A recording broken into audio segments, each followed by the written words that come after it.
Gaga, honestly, who will remember her in 1,000 years?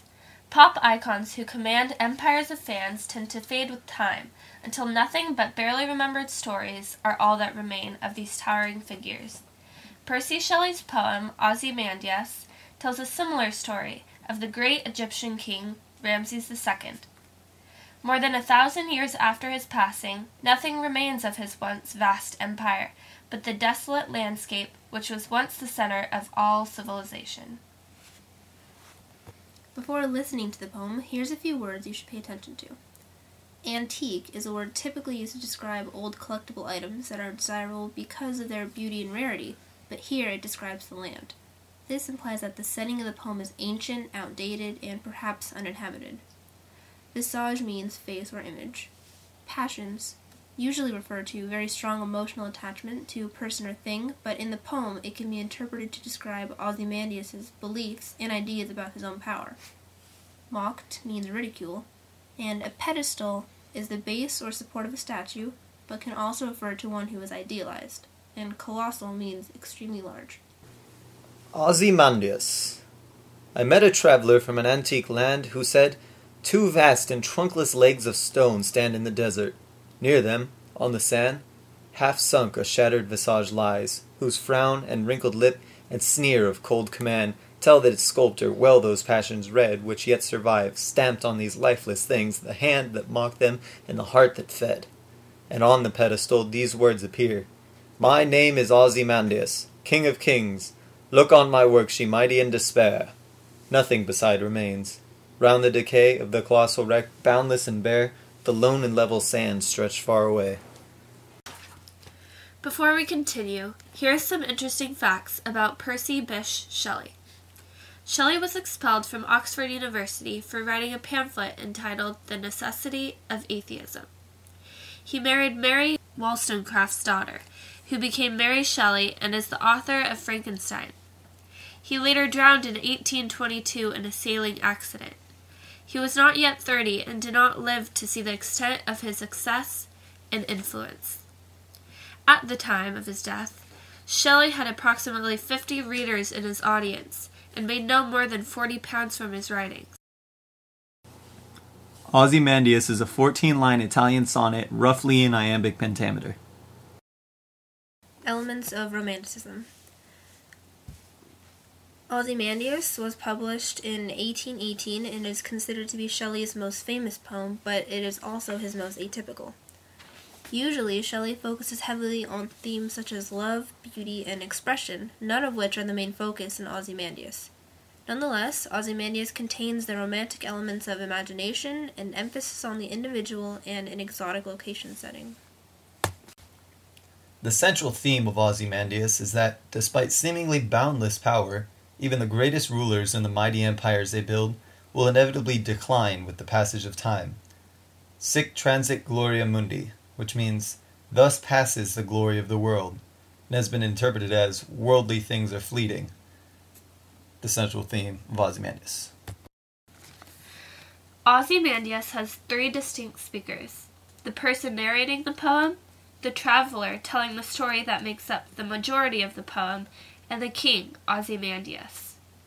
Not much information is known about the first 2 speakers, but the third speaker is portrayed as a confident, arrogant ruler, whose kingdom is eventually overrun by the power of time.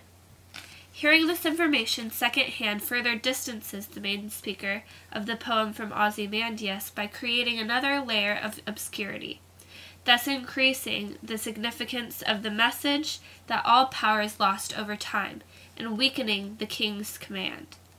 The audience is the first speaker, to whom the traveler is speaking. The entire poem is a story told to the first speaker by this anonymous traveler. The poem takes place in the ruins of ancient Egypt, where the only notable trace of an ancient civilization is a broken statue of a long-dead king.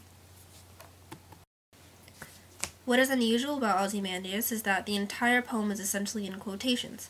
All but the very first line make up the story told by the mysterious traveler. Also, Shelley uses extremely long sentences in his poetry, and this poem is no exception. For example, in the second complete sentence, which begins on line 3, The main clause is, "A shattered visage lies," but this main clause is supplemented by several extraneous clauses that continue all the way on to line 8. This one long, central sentence gives the poem an epic feel despite its confines within a 14-line sonnet. The speaker achieves a sort of mocking tone towards Ozymandias by his choice of diction. For example, the fact that the sculptor mocked the king's passions mirrors the speaker's opinion of Ozymandias. The overall tone contains elements of schadenfreude, meaning that the speaker derived a certain pleasure from the king's foolish claims and his eventual lapse into oblivion. A shift in the poem occurs the moment the first speaker relinquishes the spotlight to the traveler, which starts at "two vast and trunkless legs of stone," and again shifts with the words of Ozymandias himself. "My name is Ozymandias, king of kings. Look on my works, ye mighty, and despair." The final shift occurs in the last 3 lines of the poem, which served to shatter the image that Shelley's previous description of Ozymandias and his empire had built in the reader's imagination. The structure of the poem is set up so that the speaker slowly builds up a clear picture of the ruined statue, then the sculpture creating the statue, then Ozymandias as a living king, presiding over his subjects and boasting to his enemies with extraordinary confidence.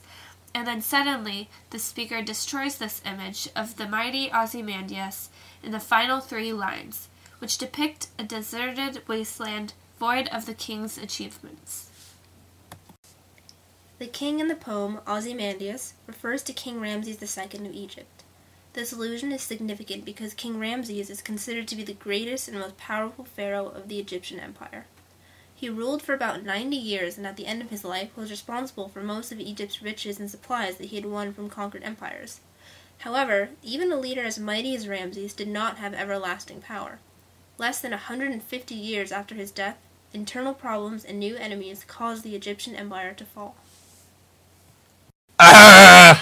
Just making sure you guys are still listening. Okay. Words like decay, wreck, bare, and lone illustrate Shelley's argument that every leader is susceptible to fading away over time, leaving behind almost no physical traces of their existence. Even King Ramses II, the most powerful pharaoh in history, has been reduced to nothing more than a dilapidated statue, the only remaining monument to a once great empire, slowly sinking into the sand, until eventually, even it will disappear completely. The statue of Ozymandias symbolizes one king's pride, but can also be extended to the hubris of all humanity. It is significant that the statue is the only remaining trace of Ozymandias, implying that art and language outlast all other human power. Furthermore, the image of the shattered, broken statue lying in a desert wasteland with its proud and arrogant face represents the ephemeral nature of a political power as well as this insignificance of humans in comparison to the passage of time. Everything Ozymandias once ruled has been turned to dust by the destructive power of history. This is demonstrated by the powerful image of the barren wasteland. An example of paradox is in the line, "Tell that its sculptors well those passions read, which yet survive, stamped on these lifeless things." The sculptor was skillful enough to be able to accurately read Ozymandias' passions and convey them through the statue. This artwork has preserved his confident boastfulness long after he dies, showing that Ozymandias' legacy survives only on lifeless stone. The most profound example of irony is that the king's quote boasts boundless power, and yet the boundless and bare desert mentioned in the last 2 lines of the poem disprove the king's confidence and expose the reality of Ozymandias' fading kingdom. The example, coupled with the fact that Ramses II is regarded as the most celebrated and most powerful pharaoh of Egypt, strengthens the central theme.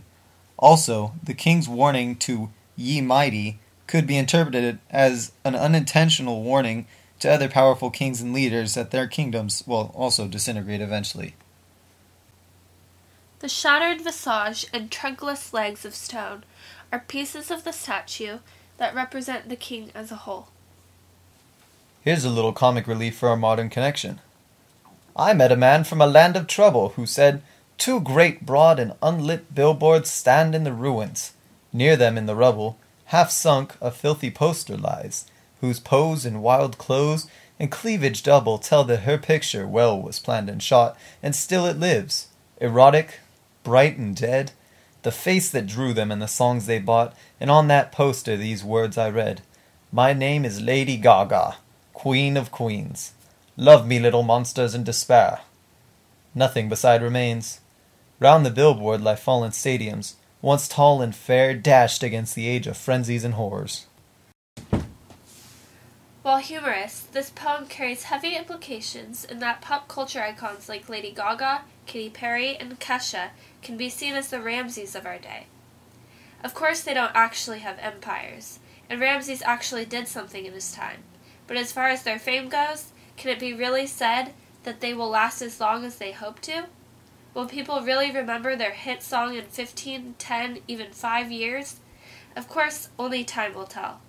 But it is fair to say that one day, thousands of years from now, their empire of loyal fans will have faded away to almost nothing. And now for a more serious example. This concept of power fading over time has a modern-day example in the near ruins of Saddam Hussein's abandoned palaces. Hussein foolishly believed that his power would last and he would evade defeat forever, but ironically, not even his 6 ornately furnished palaces survived much longer than he did. Examining the rubble, photographer Richard Moss discovered the poor construction, shaky foundation, falling tiles, and cracking walls of the palaces. Like Ozymandias' empire, Hussein's palaces represent the inflated self-importance of an arrogant human in the inevitable decline of all power. As Moss stated, the romantic ruin have a long precedent in the history of art, are all expressions of the sublime, and we are attracted to them because they make us feel our own mortality. Hussein's enormous palaces, once powerful enough to instill such fear in Iraqi citizens that they would avert their eyes when passing by, were being occupied by U.S. troops a mere 3 years after Hussein's execution. This further serves as a reminder that nobody can outlast time. And that's our presentation on Ozymandias. Thank you for listening.